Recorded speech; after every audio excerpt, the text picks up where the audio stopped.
Warning: the following video contains explicit language, which may be offensive to some viewers or inappropriate for children. The content within this video is intended for mature audiences only. Are you ready?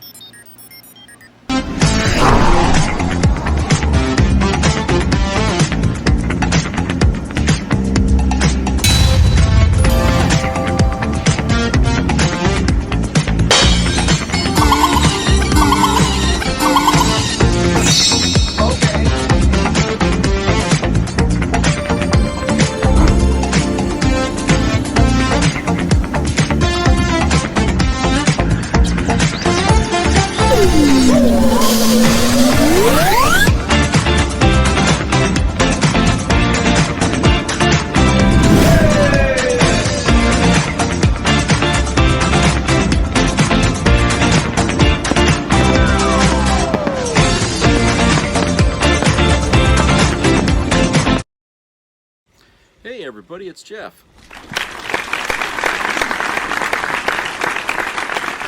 Everybody's here today. Hope you're having a great Saturday, wherever you are. Kind of cold here today because it's, it's winter. But yeah, it's busy because people are shopping, as usual this time of the year. So I got a couple of videos here I want to play for you all, and both of them are pretty interesting because they both pertain to someone who is considered a MAGA celebrity, and they're both right now kind of under fire big time by people of their own fandom, I guess, you know what I'm saying. This first video here is about Nick Fuentes, who just got arrested for assault battery of a woman that he threw down the stairs and sprayed pepper spray on her. And now he's in trouble here. He's in jail right now. And well, let's go to the video here, and that'll explain everything. Come join me, everybody, because it is time for one of the greatest F around and find out stories that you will hear in a very long time. So, one of Donald Trump's allies has been arrested, and it was a long time coming. I'm going to get into this in just a second, but first, my name is Brett Mycelis, here with the Midas Touch Network. Remember to hit subscribe and help us get to 4 million subscribers. So, I'm sure that many of you remember white nationalist, neo-Nazi, pro-Trump commentator Nick Fuentes. Well, Fuentes was just arrested after allegedly throwing a woman down the stairs and pepper spraying her. Yep, you heard that right. Here is Nick Fuentes' mugshot. Take a look at this. Now, let me just give you some quick background and refresh your memory for just a second. As I mentioned, Fuentes is a neo-Nazi. He's a Holocaust denier. He thinks America should be a white country. He considers himself a, quote, proud incel, that is short for an involuntary celibate. Incels are terminally online guys who say that they're unable to find women who like them, so instead they dedicate all of their time to harassing and denigrating women, and he has frequently praised Hitler, and honestly, I'm barely scraping the surface here because the things he says are so extreme I don't even want to repeat them all here. It gets just really disgusting, really disgraceful. But if you remember, Fuentes in 2022 was Donald Trump's dinner guest at Mar-a-Lago alongside Kanye West. Here was Fuentes when he was spotted with Kanye West at the airport heading over to Mar-a-Lago. Take a look at this.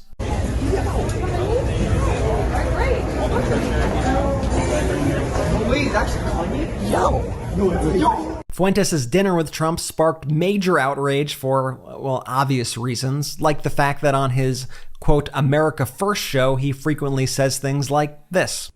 I don't want touch. I don't want a relationship. You know what I want? Total Aryan victory. That's all I want. I didn't choose that. All I want is revenge against my enemies and a total Aryan victory. Hugs and kisses, touch, sappy stuff, hand-holding, please. All I want is revenge and an Aryan victory for my people.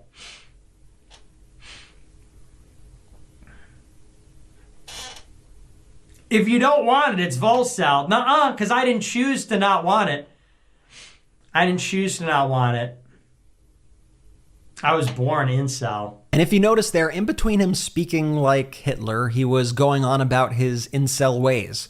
This is a guy who has said that having sex and a guy even just being with a woman is a gay act. Watch this. You should not seek sex, because if you seek sex, you will become gay, because sex is a gay act. It's totally gay. The straightest thing you could do is to never have sex. And everyone knows that's true. Honestly, these are some of the most tame clips I could possibly show you. It gets really horrific and really, really dark, and I frankly wouldn't even feel the need to even show this to you if the next president and top Republicans weren't buddy-buddy with this individual. In February 2022, if you remember, Marjorie Taylor Greene spoke at this guy's conference, and we have video of that right here to jog your memory. Watch this. We are honored, we are humbled and excited to welcome to the stage right now for our first speech, and we love to get to know her much better. I think this is going to be the beginning of something great. The representative from Georgia, Marjorie Taylor Greene.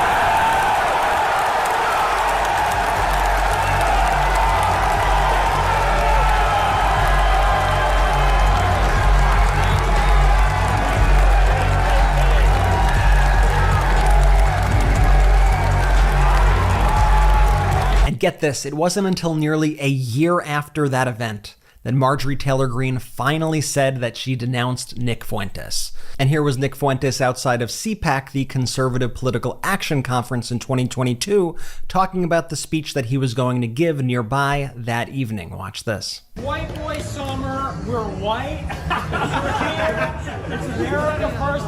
I was just telling everybody, we're doing a press conference at 5 p.m.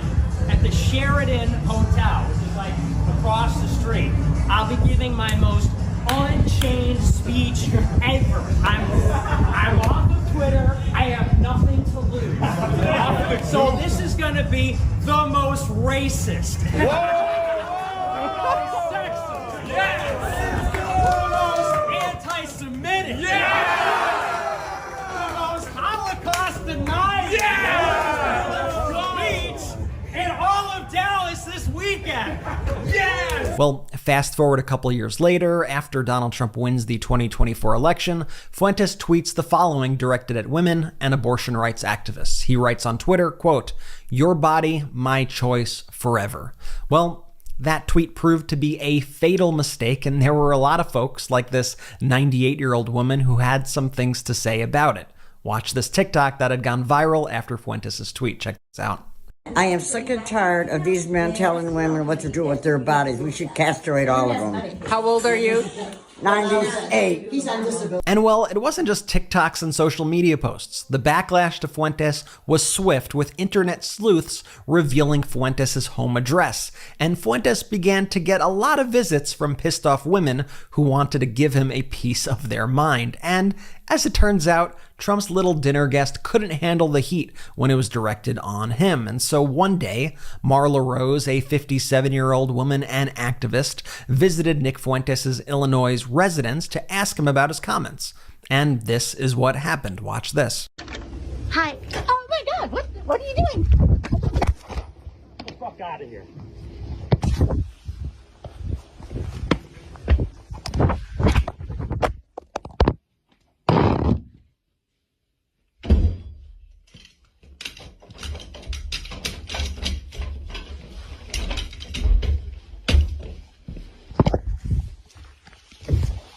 So in case that video wasn't totally clear, Fuentes appeared to mace the woman, took her cell phone, and then stomped on it. Well, it brings me great joy right now to report that Nick Fuentes has finally been arrested and charged with battery. The reports are coming out now, but he was actually booked on November 27th, 2 weeks after the incident. He's now set to appear in court on December 19th, and it appears his legal troubles won't end there. Marla Rose and her husband have now confirmed that a civil lawsuit is also in the works against Fuentes. So, Nick, enjoy jail, you effed around, now welcome to the finding out stage. And I just want to emphasize once again that I take zero joy in reporting about despicable individuals like Nick Fuentes. Frankly, I think people like him should be completely ignored and they should be completely shunned from our society. But when people like this are embraced by our nation's leaders, By people like Donald Trump? By prominent Republicans like Marjorie Taylor Greene? Then we can no longer afford to cover our eyes and our ears. They all helped to create this monster, and they too are responsible. Thank you so much for watching. My name is Brett Meiselas with the Midas Touch Network. Please remember to hit subscribe, and let's get to 4 million subscribers. Thanks again. Okay, so, you know, there you have it with Nick Fuentes. Okay, this guy, I never liked him. Okay, he's a mouth, and he's a drug addict too on top of that. And, you know, and I don't know how the hell he hasn't been arrested for that shit either. But the thing of it is that, you know, he's a Nazi wannabe. Okay, he wouldn't last 5 minutes with real Nazis around him. Okay, because he's one of them, what do you call it? These nerdish little fucks, you know, that go around thinking that, you know, they're all correct about everything and their opinion only matters. I mean, he's arrogant to a fault. Okay. Nobody's gonna be really unhappy to see his ass gone, but I'll tell you right now, let him try that shit in prison and see what happens, okay? Because when he's around people who really don't like fellows like him, this racist, misogynistic, arrogant prick, he's going to be everybody's favorite puppet there to beat around in prison there. So I feel like, you know, and you know, everybody that he hung around with, you know, they all just like distance himself from him. It's like people don't really like him, but at the same time, he's out there rallying the cause. So it's like a love-hate relationship with this guy with MAGA. But there's, you know, there's only a small clan of people that will follow this guy, and that's the reason why he does what he does online. Okay, but he's really flawed, and he's really a sick mind that gets way too much attention. And you know, I feel like, you know, hey, you get what goes around comes around. You get what you deserve. Like I said, you fuck around, you find out. Okay, and you know, all these years that he's been going around and saying all these ridiculous and nasty things, you know, when you sow hate and shit like that, it comes back at you. And in this case, he did it to himself. You know, his anger, his hatred, all these things that was wrong with him. He went and attacked this woman, and now he's going to pay the price for that, for his misogyny. Okay? And, you know, I can't imagine someone who deserves to be locked up, you know, more than him, unless maybe he was a mass murderer or something. Okay, a serial killer, but otherwise, you know, he deserves where he needs to be. And, you know, hopefully, you know, they come down hard on him, you know, because maybe that'll shut him up there for a while. But he's really, I think people are going to want to be less around him now after this, okay? I don't think Marjorie Taylor Greene's going to want anything more to do with him or ever be seen with him again. I don't think Donald Trump's going to really want him around, you know, because even he might be too extreme for Trump, okay? I don't know. We'll see. But the thing of it is that his cabal of followers dwindles now, okay, as he gets himself in trouble, because now he's not the big hero everybody was making him out to be. This Aryan victory shit, you know, this revenge crap, okay, that's all going to be out the window now, while he rots here for a while. And, you know, he's still got that other civil suit coming that he's going to have to deal with. So, you know, his time's going to be tied up there for the next while anyway. And, you know, let him just keep burying himself, just like Alex Jones did.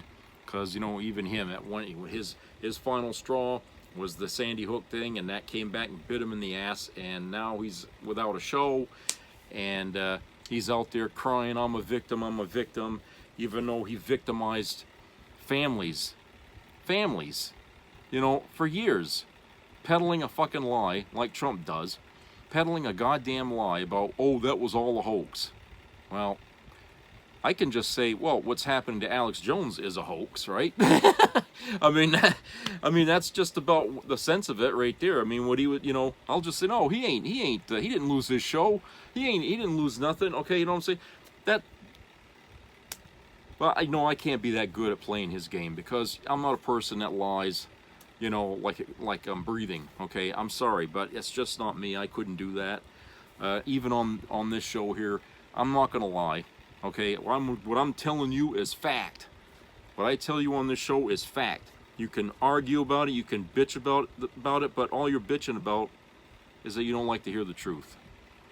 Okay, you can't stand hearing the truth because you believe a lie first. And when you hear the truth, you think the truth is a lie because it contradicts the lie you've been told. You people, it's gonna take a while for you to work that out. Okay, I imagine it's gonna take years to undo the damage that Trump and all his acolytes spun in your head in order to get you out of that fucking maze you're in. Because I'll tell you right now, your life depends on it at this point now. You've had your fun, and now it's over, So let's go to a commercial break. We'll be right back.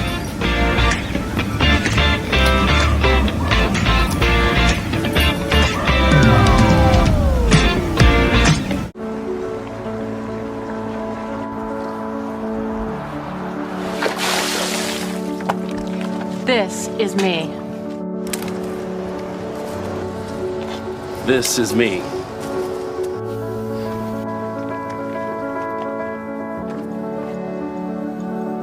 This is me!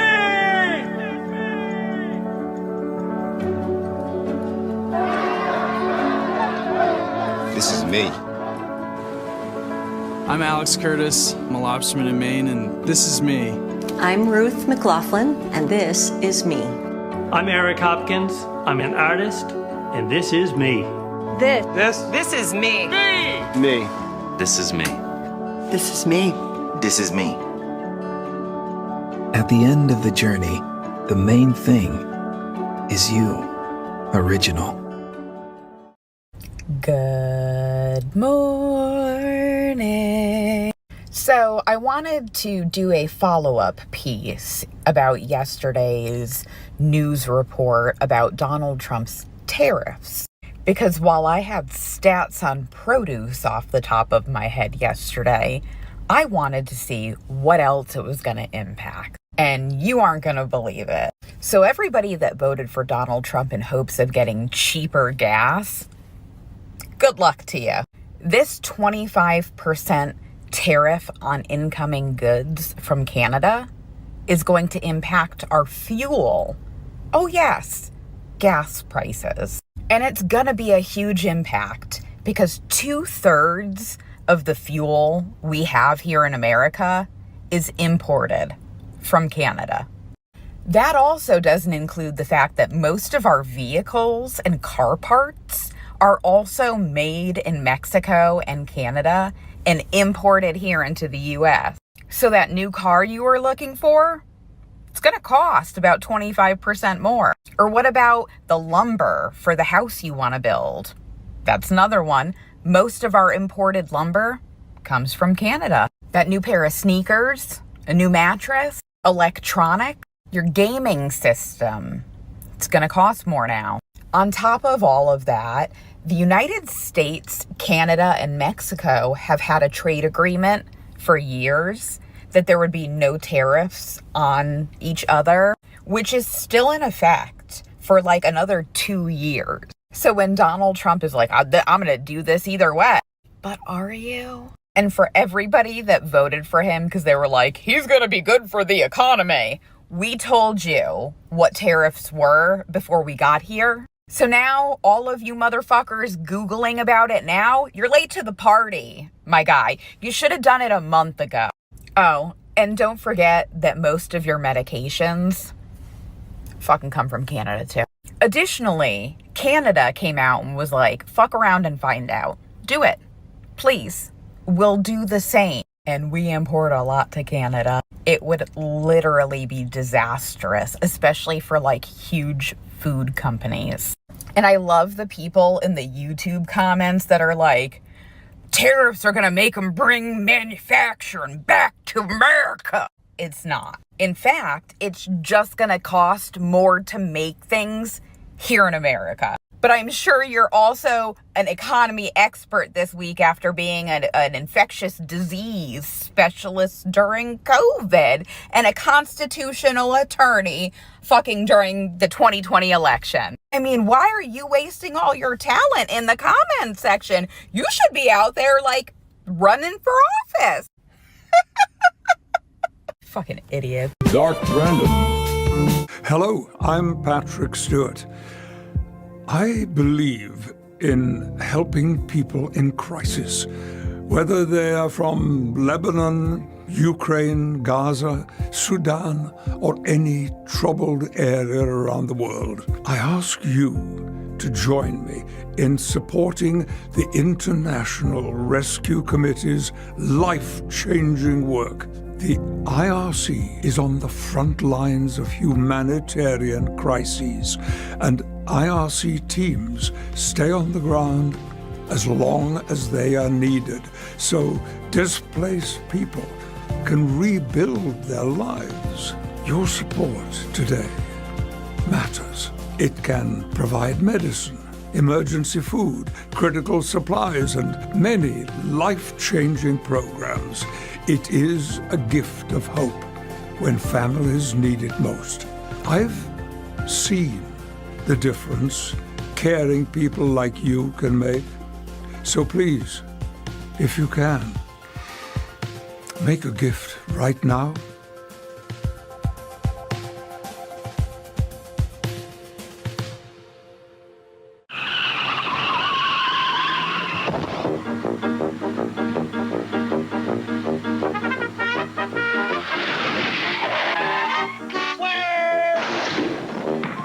When you drive to Wendy's and order a single, you get more beef than the Whopper or the Big Mac.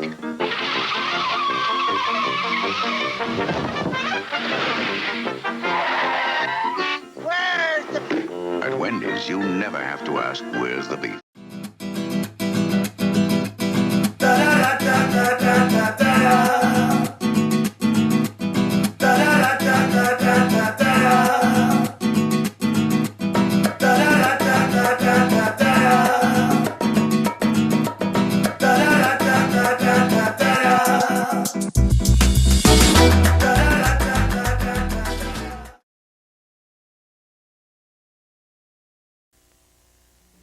Be a part of the entertainment value of a lifetime.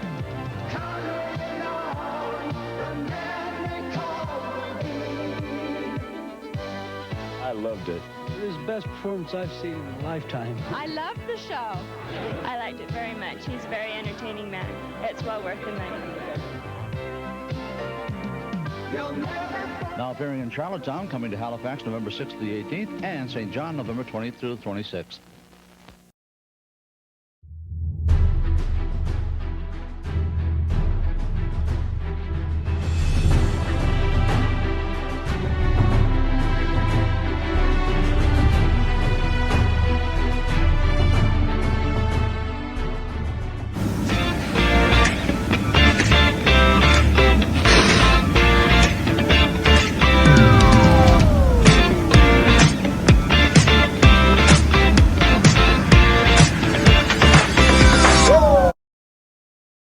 Okay, welcome back, everybody.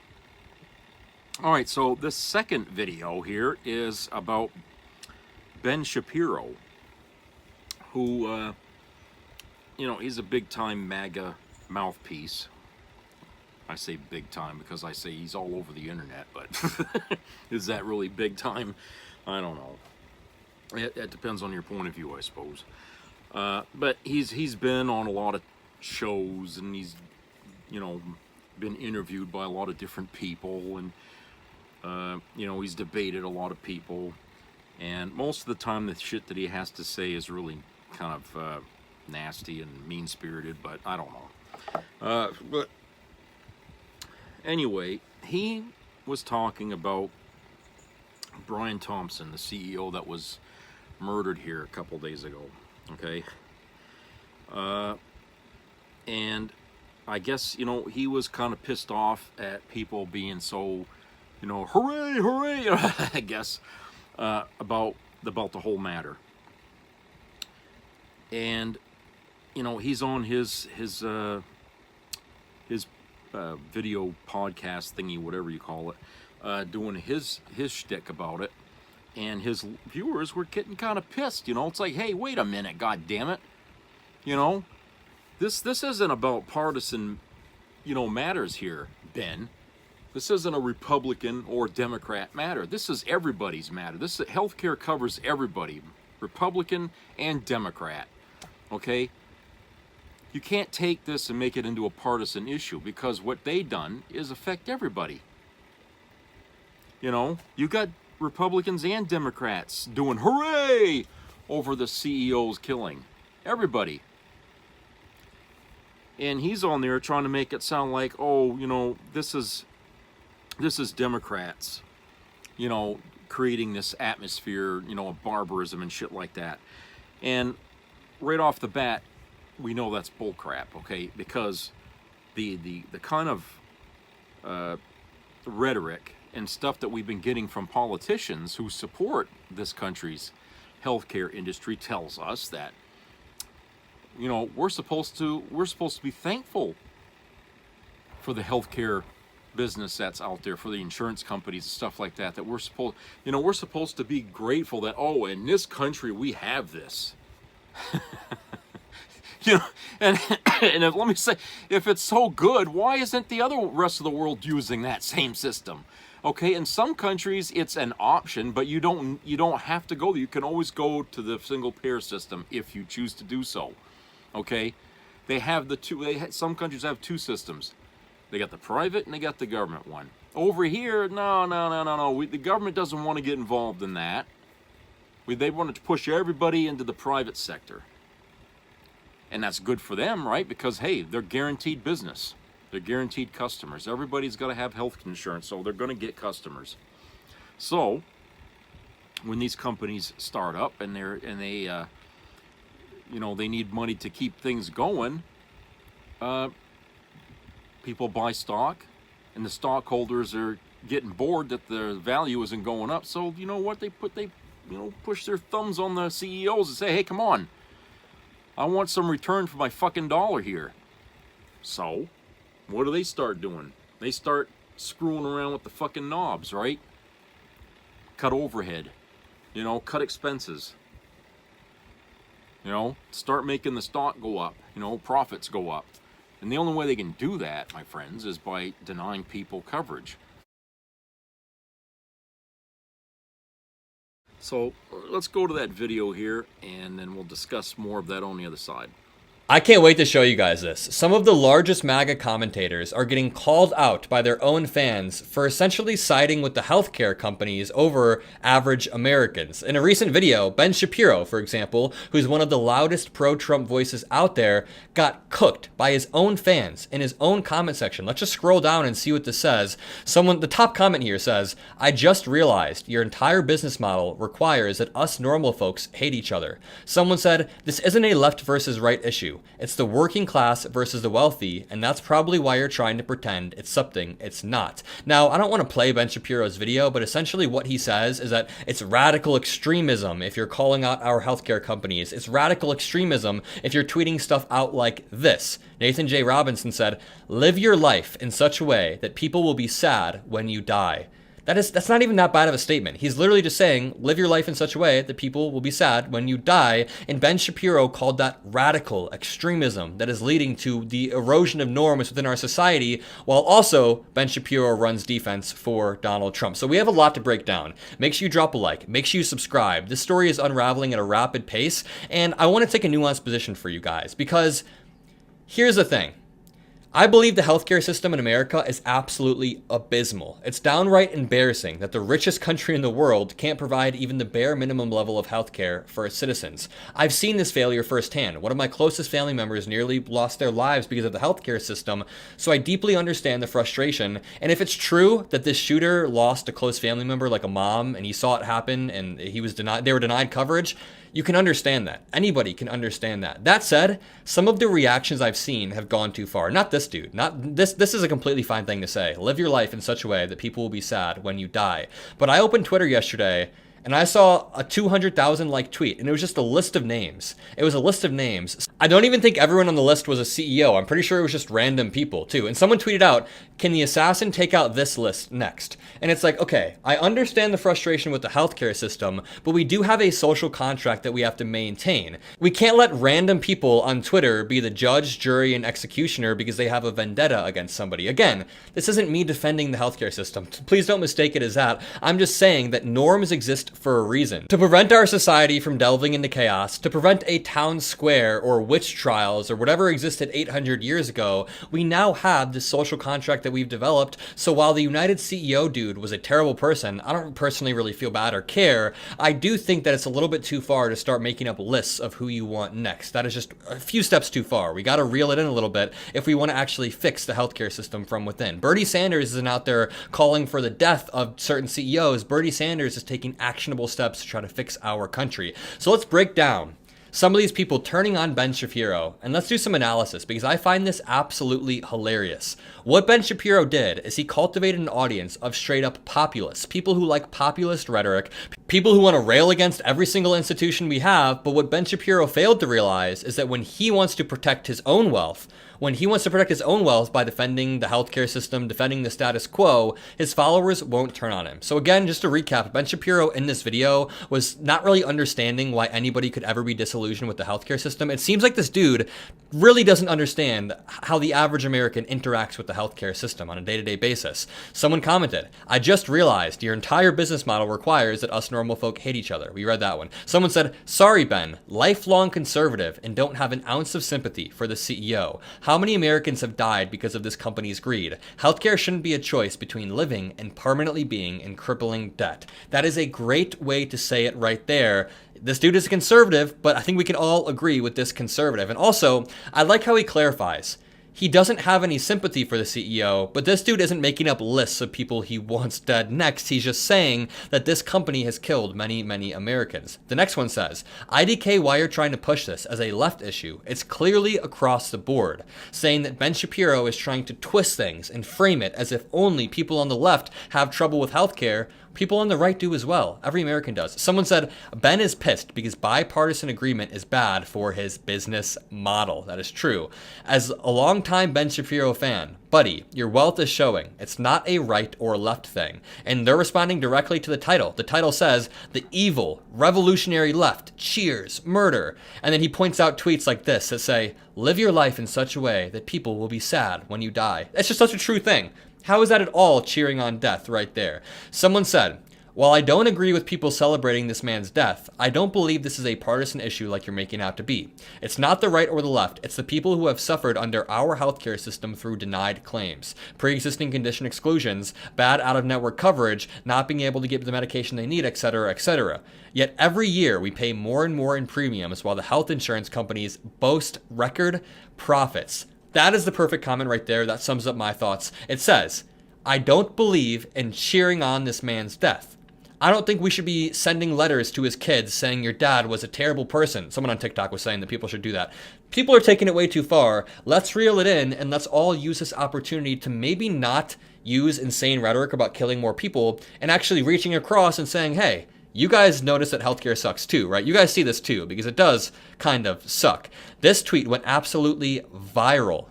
141,000 likes, if you can see at the bottom of the screen, 2.5 million views, and Matt says, "Oh, this is major." And he points out the same thing I am, that Ben Shapiro's video is just he's being cooked in his own comment section. Someone said, "To claim it is just the American left that's been cheering this on in social media is delusional." That is true. Both sides are cheering it on. Again, someone said, "This isn't a party-based issue." Someone said, "Who's going to tell Ben? It's not just the left." These are good signs. Embarrassing yourself, putting it all on the left.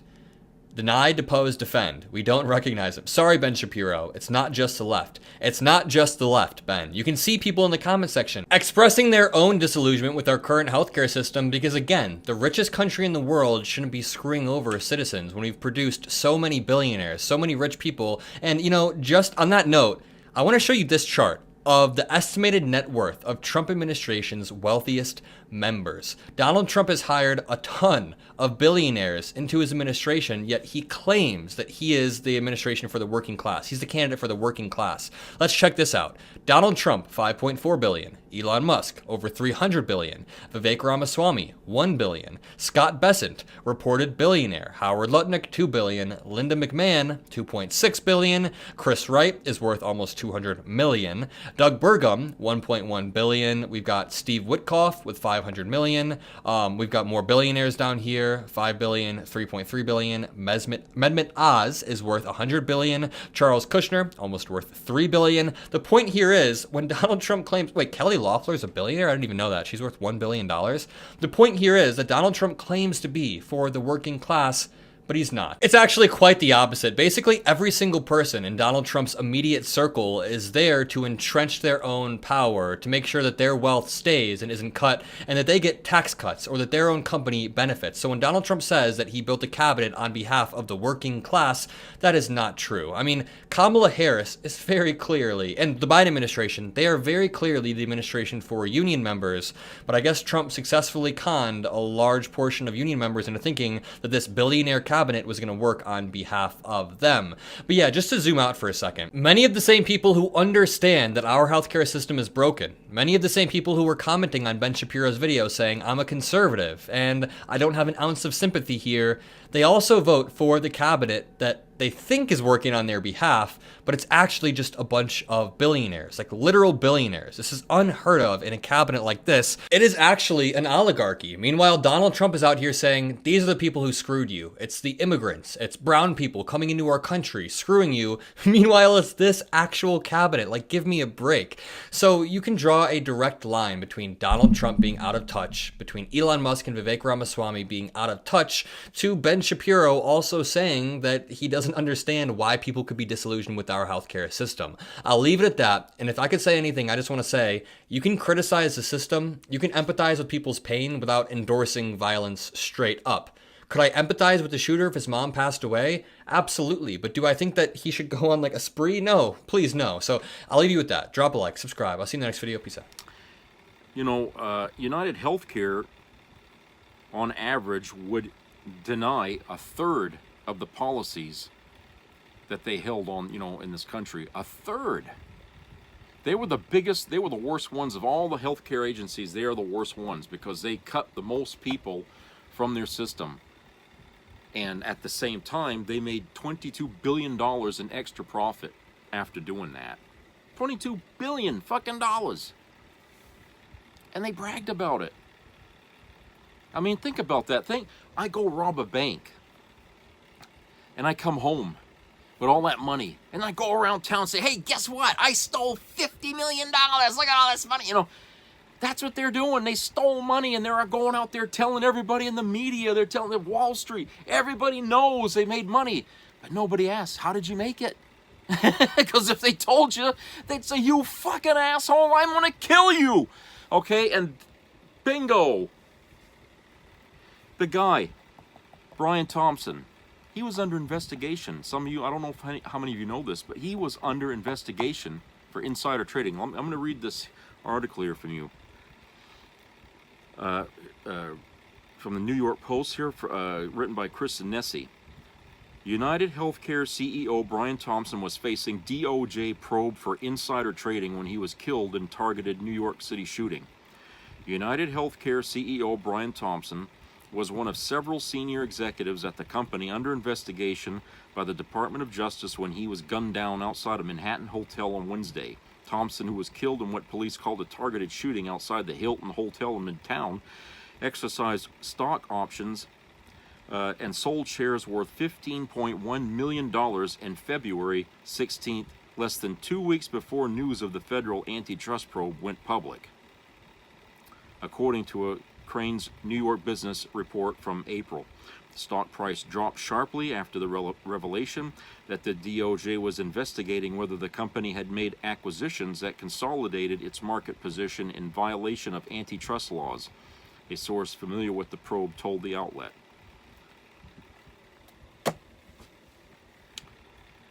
Okay, you want to lump that on top of all the fucking people that were denied goddamn coverage when they were lying on their beds dying? You know, I know it seems like we're picking on this one company here, okay, but let's be realistic. It ain't just them, okay? It ain't just them. All these companies do that. Maybe not to the degree they did, but they still do it, okay? They still do it. And I'll tell you right now, for a lot of people who once worked for these companies, they quit because they couldn't take it anymore.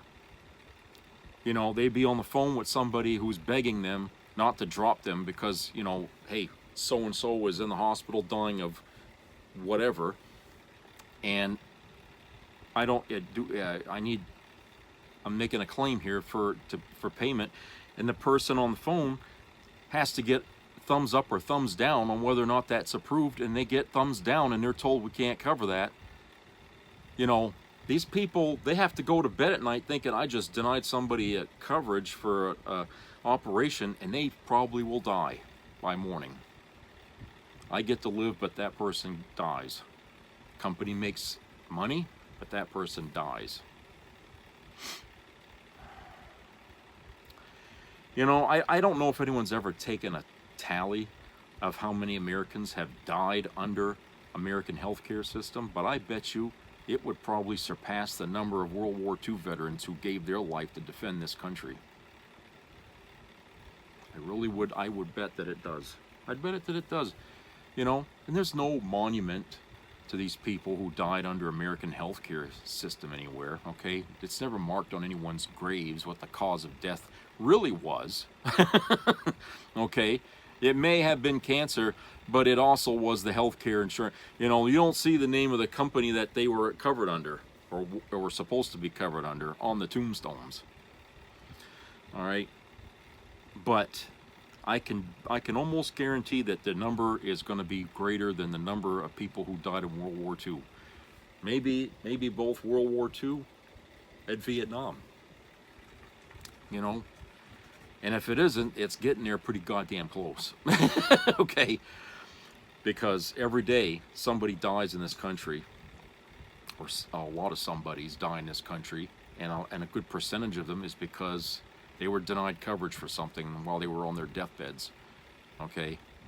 In the meantime, the companies that hold their policies, you look at their stock value on Wall Street, you know, and it's like, ooh, it's going through the roof. Great time to be an insurance provider. Bad time to be sick. You know, and once Trump gets in there and he does what he can to get rid of the ACA, we're going to go back to times where it was easier to fuck people over, and that's when people are going to start pre-existing condition again. We're going to be looking at that shit all over again. So any of you people out there that had COVID, especially, you know, if you're a Democrat or Republican, okay, because like I said, this doesn't matter what party you belong to. This is everybody now. I'm talking to everybody. Okay, if you had COVID, I guarantee you that's going to be on your policy as a reason for them to drop you. So before you sign anything, you better look and see if that's in there, because if it is, don't get it, because I'll tell you, they'll use that little excuse to deny everything. No matter what it is that you're sick of, or what, you know, whatever problem happened to you. Did you have COVID? Okay. That's their out. They're gonna monopolize on COVID to make more money. You know, and who the hell's gonna stop them? Really, think about it. Who do you go to when you have an injustice like that done on you by a big company like that? You think the government's going to do anything for you, you know, within your lifetime after that? Of course not. Okay? You can get attorneys. You can get the dream team. You can get all the fucking lawyers you can afford. It's going to be a year after year after year battle to fucking get any justice from them. And at the end, they'll settle with you maybe, if you're lucky. And it's going to be too late. And it ain't going to really matter at the end. Because all that money, you know, when you needed it at the time that could have saved someone's life, you're getting it now. It's a Pyrrhic victory. You know, injustice, my friends, it affects us all. It affects everyone. And just because you're a Republican or just because you're a Democrat does not mean you're immune to this. We're all victimized by it every single fucking day. Okay? And until we actually do something, you know, put our foot up there, the asses of our representatives, and get them to do something about it, we're never going to see the end of this shit. There'll be more people out there looking, hunting down CEOs, I know that. May not happen immediately, but there'll be others. Okay, in the meantime, the CEOs are going to barricade themselves around an army of fucking bodyguards. Okay, that's really going to look cute on your your job application. You know, yeah, I was a CEO of a healthcare company. Oh, maybe I shouldn't tell you that. Right? I can't admit what I did for a job. You know, they'll have to walk around with a cloak on so that way nobody can recognize them. I mean, that's how bad it ought to. It's going to get to. I mean, if people really start taking their rage out on these people, is that these people are going to have to be unknown company managers. I mean, they won't even have their name there. They'll have to work in secret. You know, because these people are holding in their hands the future of a person's life. They're playing God with people's lives out there. And who the fuck are they, you know, to do that? I mean, if there's a goddamn sin in this fucking world that everybody agrees on, is murder. And what do you think these fucking CEOs are doing? They're committing legalized murder for profit. And when they kill millions, that's considered, oh, it's a business thing. You know, we're making money. But if you kill one person, oh my God, we gotta hang that bastard. Okay, right off. The way we view the world here in that context, it's fucked up. Murder is fucking murder, no matter how you look at it, no matter how it's done. Okay, you can write all kinds of on your pieces of paper, all the legal ways that you can do this shit. It's still fucking murder. Okay. You think the man upstairs is going to give a shit that, oh, I had this on my agreement? No, He'll just set fire to that fucking thing and say you knew better. You cross ethical lines so your company could swim in cash. You broke the laws of morality just so you can bathe in dollar bills. And you protected yourself with paper. You know, who the heck did you think you were fooling by that? Okay, you can go to church with a clear conscience after you just killed somebody the day before, and sit there and praise your loyalty to, you know, Jesus don't want to listen to you.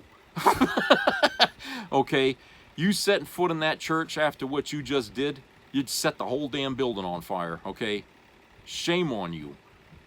Shame on you. Yeah.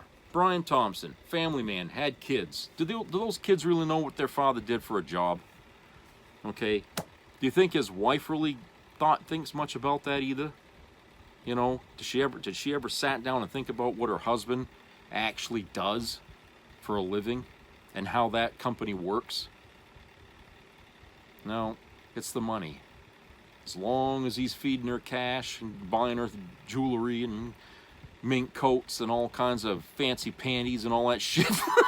Okay, she's happier than a pig in high cotton. She's never going to question what he does for a living. Hell, I mean, you know how I know that's true? Because look at all the mafia bosses that we've had over the decades in this country who were married to women who knew what their husbands did for a living, but no, don't give a fuck because, hey, I got a nice fucking Lincoln out there, you know, I got a pink Cadillac, you know, I got all these things.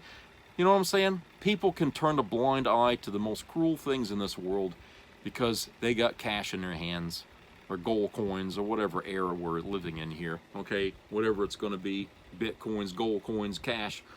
Okay, as long as they're loaded with all kinds of fucking money, they're happier and they don't want to think about the bad. But they can go around and pretend that they're Catholic or Christian conservative or whatever the hell they want to pretend they are, and that they stand on a moral high ground.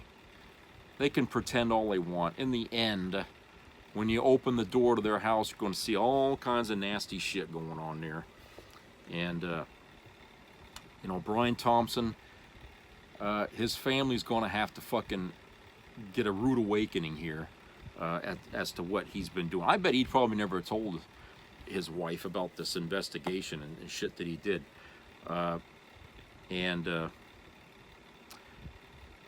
You know, it's just sad that, you know, this is America. This is the reality we're living in here. And as many of us have tried to fight, you know, the billionaire class in America and tried to level the playing field so that way everybody has a fair share at making it in this country. You know, the American dream, which right now is more unattainable than ever before, okay? None of us are ever going to have that American dream life unless you hit it in megabucks or something, but we tried all this time to fight it back, and greed is a powerful fucking enemy to combat. Greed. And you think about how that's affected all of our lives on every fucking level, okay? Well, we put greed above, you know, family values and even over religious values in many cases, okay? Because we got a lot of religions out there that just love to have that money. You know, you look how lavish these, you know, these churches and stuff are on the inside. You know, the greatest of all things, you know, in there.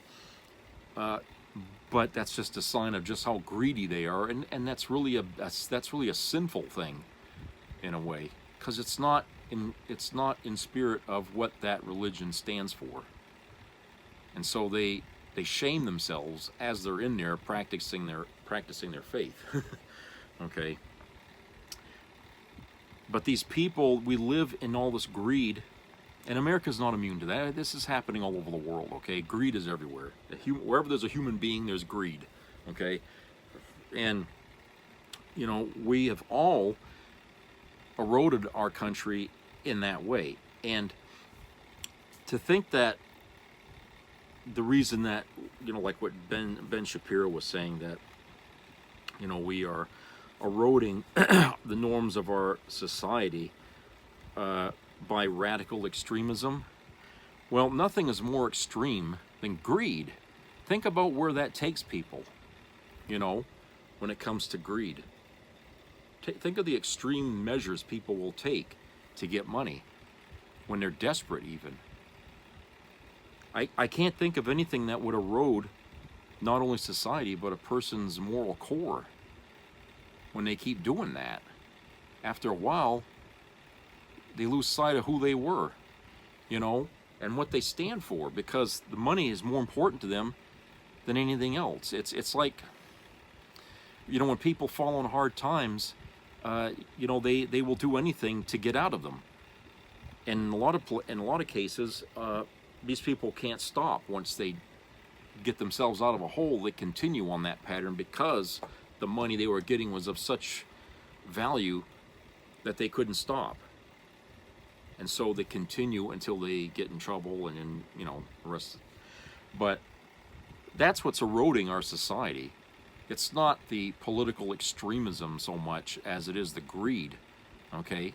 Because that fuels a lot of different things that we all bitch about in our country. You know, like especially in our politics. You know, I think if you follow any politician and you look at the donations they get from whoever, you're going to find they get a lot of money from people that are also padding the wallets of, you know, other politicians and other, you know, on the other side of the political aisle. And it's sickening when you think about it, because these same people, they go around and they say I'm for the working class, but they can't really do anything unless they get the donations they get from billionaires, and that's not the working class, right? That's not the working class. So they, you know, it's an illusion, I think, for a lot of us to think that, you know, our politicians are for us, no matter what party you're in. I mean, if you're a Republican, obviously you think the Republicans are for you, and if you're a Democrat, you think the Democrats are for you. But in all honesty, you know, there are corrupt individuals in both parties, okay, that are really attached to the greed. You know, they may not be well known right now, but until they fuck up, you won't know about it. Okay, but the thing is you could always try to find out who's padding their wallets, you know, and who these companies are, and who these people are, and who they represent. You know, who do the lobbyists want to go to? I mean, and who stands for what the lobbyists stand for? You know, a lot of people really ought to, you know, think about that. You know, when you especially when you want to take a side in a political system, whose side you want to be on, you need to evaluate the history of both parties and the history of the people that have represented one of the other parties. Okay, and like I said, you know, what's eroding the country is what's, you know, greed, which is also eroding our politics and why we find ourselves where we are right now politically. I think it can easily be said that, you know, our days of kicking the can down the road and hoping for a better tomorrow are over, because the can has become a fucking oil tanker and we can't kick that. You know, as hard as we try, we can't push that any more than we have. That's it. You know, we either deal with this oil tanker or we're fucked. And the only, how are you going to deal with the oil tanker? Everybody has to work together to get that thing out of here. You can't split the muscle down the middle and say, I ain't doing that, I ain't touching that. No, everybody has to work together here. You know, this is the time where the divisions in this country are going to have to stop and come together. Okay, it really is. The next 4 years is going to put that to the test. Trump is going to make us, one way or another, either we're going to come together as a nation under Trump, or he's going to separate us for good. And that means no future for this country ever again. If we can't come together in the next 4 years as a single entity, as it should have been for, you know, 250 years, if we can't come together as Americans under Trump right now, we're fucked. Okay, and Trump is just the guy to bring this country together, but not in the way you think it is. I think he will. Okay, he's going to have to hurt this country so bad that being right or left isn't going to matter anymore. We're going to have to cling to each other to survive it, and that means Trump is the guy that could do it. Ostensibly, he can do that. He can bring our country together against him. Think about that. All right, so that's it for today. I hope everybody has a great weekend. Subscribe, comment, and share. And keep your ears open for any health-related matters. And drive carefully out there while you're shopping, and watch out for people. And I will talk to you again later, so take care, everybody. Bye-bye.